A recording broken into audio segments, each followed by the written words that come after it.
Hello friends, आज हम आपको बताएंगे वर्ब टू बी के बारे में, जिसका हिंदी होता है होना। ठीक ना। जैसे बहुत लोग इज एम आर का प्रयोग, वाज बेयर का प्रयोग और बिल सैल का प्रयोग नहीं जानते हैं, तो वही आज हम बताएंगे। तो देखिए, हर क्रिया के 3 रूप होते हैं, तो 4 रूप भी होते हैं, लेकिन वास्तविक रूप से 3 ही रूप होते हैं, फर्स्ट सेकंड थर्ड। ठीक है, फोर्थ भी होता है, कहीं कहीं फिफ्थ भी दिया रहता है, तो कोई उसमें कोई डाउट नहीं है, वो तो अपने अपने अकॉर्डिंग है। तो अब present tense, past tense, future tense. तो वर्ब का जो प्रेजेंट टेंस होता है वो होता है इज, ठीक, और क्या एम, और क्या आर, इसका जो प्रेजेंट फॉर्म होता है। और वर्ब टू बी का जो पास्ट फॉर्म होता है वाज, और क्या होता है वेयर। ठीक ना, वाज और वेयर। ठीक है। अब इसका जो फ्यूचर फॉर्म होता है वो तो होता है शैल बी, शैल बी, और क्या विल बी। समझ लिए, शैल विल ही होता है, बी तो लगा होता है क्योंकि ट्रांसलेशन में इसके आता ही वैसे। ठीक ना। अभी जब ट्रांसलेशन लिखेंगे तो आपको बिल्कुल समझ में आ जाएगा।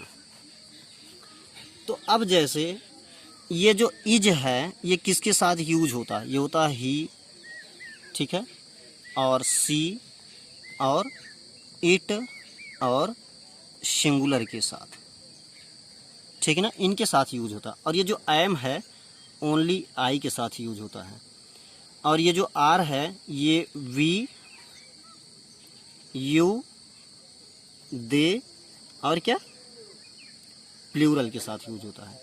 ये तभी यूज होंगे जब वाक्य के लास्ट में है, हूँ, हैं आएंगे। और बात रही इसकी, तो आई, वी, ठीक ना, आई, he, she, it and singular, इनके साथ वाज यूज होगा। और ये जो बेयर है ये we, you, they and plural के साथ यूज होगा, प्लूरल के साथ। ठीक है ना। और ये कब यूज होगा, जब अंत में था, थी, थे आएंगे। याद रखना, ये है, हूँ है प्रेजेंट में होता है, था, थी, थे पास्ट में होता है। अब विल बी और शैल बी, तो याद रखना ये जो शैल भी होता है सिर्फ और सिर्फ आई और बी के साथ यूज होता है, और किसी के साथ नहीं। और ये जो विल बी है ये सिंगुलर, ठीक ना, plural, he, she, it, you, they सभी के साथ यूज होता है। कब यूज होगा, जब अंत में होगा शब्द आएगा, होगा, होगी, होंगे। ठीक है ना, इस प्रकार के शब्द आएंगे तभी यूज होगा। तो जैसे हम एक ट्रांसलेशन लेते हैं, मैं एक राजा हूँ। क्या हूँ, मैं एक राजा हूँ। ठीक। तो अब देखिए इसमें इज एम आर का प्रयोग चल रहा है। ये इसका स्ट्रक्चर होता है, सबसे पहले सब्जेक्ट रहेगा, ठीक ना, प्लस इज एम आर रहेगा, प्लस कंप्लीमेंट रहेगा। कंप्लीमेंट में सभी आ जाते हैं, नाउन, ठीक है ना, तो कंप्लीमेंट रहेगा। तो अब जैसे मैं एक राजा हूँ तो क्या होगा, सबसे पहले हम इंग्लिश लिखेंगे मैं की, तो आई, और हूँ की इंग्लिश, इसके बाद आई के साथ क्या यूज होता है, हूँ शब्द आ रहा ना लास्ट में, तो I am a king. Okay, ये हो गया।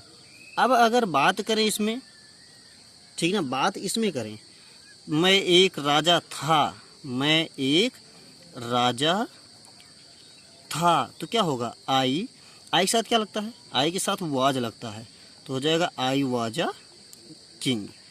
ठीक है, ये इसका हो गया। अब मैं एक राजा हूँगा, मैं एक राजा हूँगा, ठीक है, तो क्या होगा, आई के साथ क्या लगता है, shall be, I shall be a king. ये हो गया हमारा ट्रांसलेशन। ठीक है। अब हम बात देखिए, मैं एक राजा हूँ तो आई एम अ किंग, मैं एक राजा नहीं हूँ, आई एम नॉट ए किंग। क्या मैं एक राजा हूँ, यही क्या शब्द आ जाए, तो यही एम सबसे पहले हो जाएगा और लास्ट में क्वेश्चन मार्क हो जाएगा। एम आई अ किंग, तो क्या मैं एक राजा नहीं हूँ? क्या बोल रहे हैं पहले ध्यान से सुनिए। क्या मैं एक राजा नहीं हूँ? Am I not a king. ठीक है, अब बात इसकी करते हैं। मैं एक राजा था तो आई वॉज अ किंग। मैं एक राजा नहीं था, I was not a king. क्या मैं एक राजा था? जब शुरुआत में क्या शब्द आ जाए तो वही is am are was were सबसे पहले, यही वाज सबसे पहले हो जाएगा।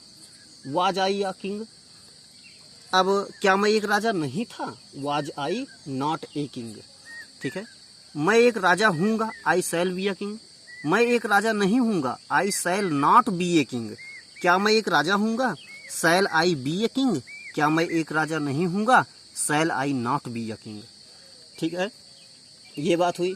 अब कभी कभी कुछ जैसे आसमान नीला होता है, आसमान नीला होता है, राजा समझदार होते हैं, प्रजा बुद्धिमान होती है, इस प्रकार के अनुवाद। आसमान नीला होता है, अंत में क्या आ रहा है? होता है शब्द। तो कुछ नहीं, ऐसे अनुवाद के लिए क्या होगा? The sky is blue. The sky is blue. अब बात करते हैं इसमें, ठीक ना। लड़कियां बुद्धिमान होती थी, लड़कियां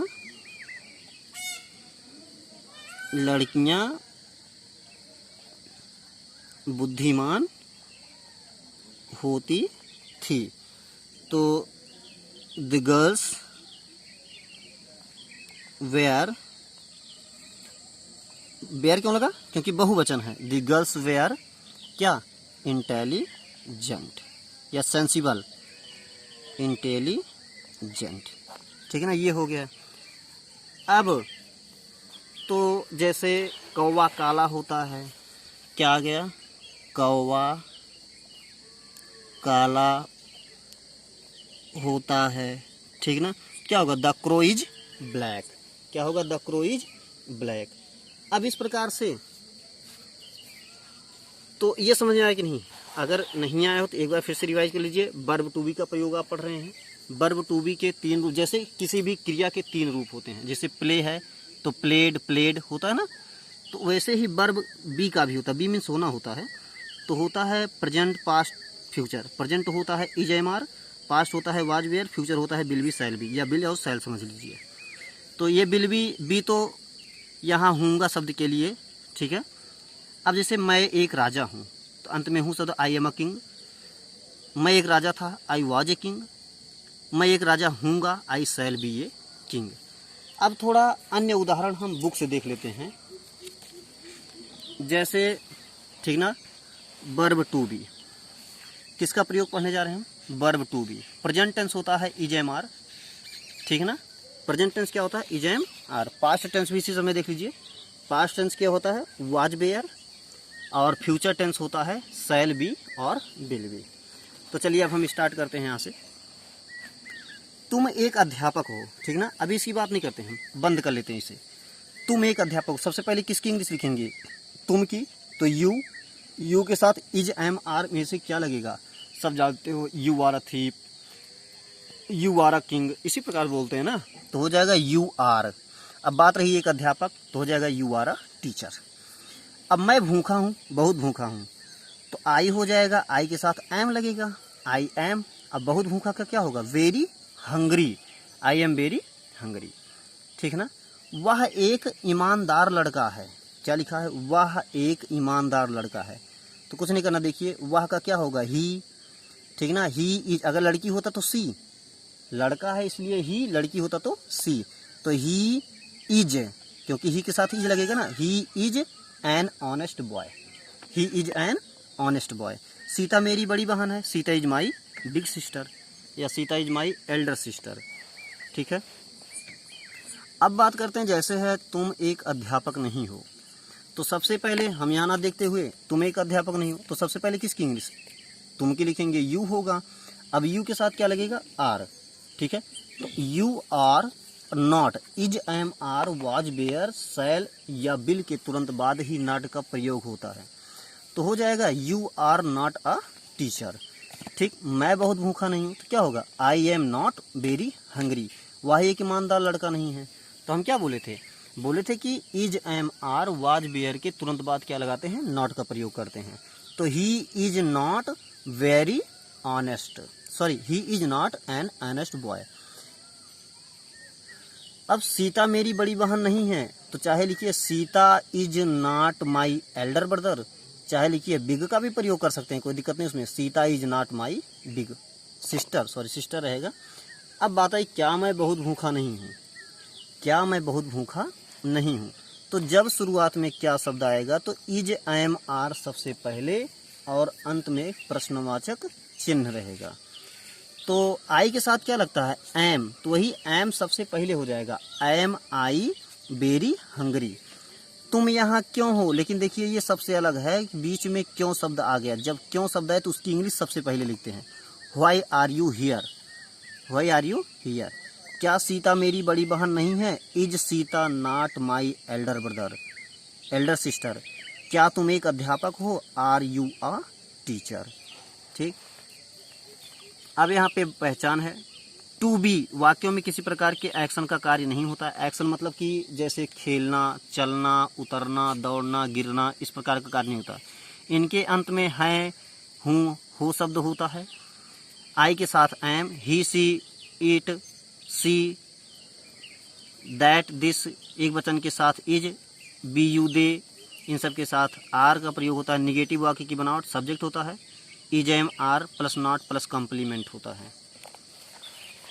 जब इंट्रोगेटिव बनाएंगे तो इंट्रोगेटिव बनाते समय इज एम आर सबसे पहले होगा, प्लस सब्जेक्ट होगा, प्लस नॉट होगा, कॉम्प्लीमेंट होगा, अदर वर्ड्स, लास्ट में क्वेश्चन मार्क जरूर याद रखना। चलिए अब चलते हैं हम वर्ब टू बी, और वो भी कौन सा form, past form. Past form क्या होता है, वाज वेयर होता है। ठीक है, तो ये जो वाज वेयर होता है तो बताए थे कि I, he, she, it and singular, I, he, she, it and singular, इन्हीं के साथ वाज का प्रयोग होता है। बाकी जो बच रहे हैं उनके साथ बेयर का प्रयोग होता है। वे मैदान में थे, क्या हो जाएगा, पहले हम वे की इंग्लिश लिखेंगे, दे वेयर इन द फील्ड। वह मेरे घर पर होगी, तो ये देखिए होगी शब्द आ गया, तो ये है फ्यूचर। अब फ्यूचर में क्या, विल बी और शैल भी चलेगा, तो आई और बी के साथ शैल भी चलता है, बाकी सबके साथ विल भी चलता है, चाहे वो सिंगुलर हो चाहे प्लूरल हो। तो वह मेरे घर पर होगी, लड़की है तो सी होगा, she will be at my house. वह कक्षा में उपस्थित था, लड़का है तो he was present in the class. मैं कमरे में था, I was in the room. आम मीठे थे, तो आम मीठे थे, यहाँ से पता चल रहा है कि आम बहुवचन है। ठीक है ना, थे शब्द से पता चल रहा है। तो द मैंगोज बेयर स्वीट, वह मैदान में नहीं थे, they were not in the field. वह मेरे घर पर नहीं होगी, she will not be at my home. वह कक्षा में उपस्थित नहीं था, नॉट कहाँ लगेगा, is am are was were और शैल विल के बाद ही नॉट का प्रयोग होता है निगेटिव में। तो अंत में देख लेते हैं कि इंट्रोगेटिव क्या कहता है। इंट्रोगेटिव कहता है अगर शुरुआत में क्या शब्द आता है तो यहाँ वाज बेयर या शैल सबसे पहले हो जाएगा। जैसे क्या वह कक्षा में उपस्थित था, तो was he present in the class. अब है क्या वह कमरे में नहीं था, क्या मैं कमरे में नहीं था, was I not in the room. क्या आम मीठे थे, तो सबसे पहले क्या इज एम आर का प्रयोग होता ना, और वाज बेयर का प्रयोग होता है, शैल बिल का प्रयोग होता है। तो यहाँ पे थे शब्द है इसलिए बेयर का प्रयोग, बेयर दी मैंगोज स्वीट, तो इस प्रकार से हुआ। अब यहाँ वह कौन थी, वह कौन थी, जब कौन शब्द आ जाए तो सबसे पहले उसकी इंग्लिश हु। ठीक ना, अब एक वचन की बात हो रहा है कि वह कौन थी, तो हु वाज सी। ठीक है, इसी के साथ ये वीडियो का अंत होता है।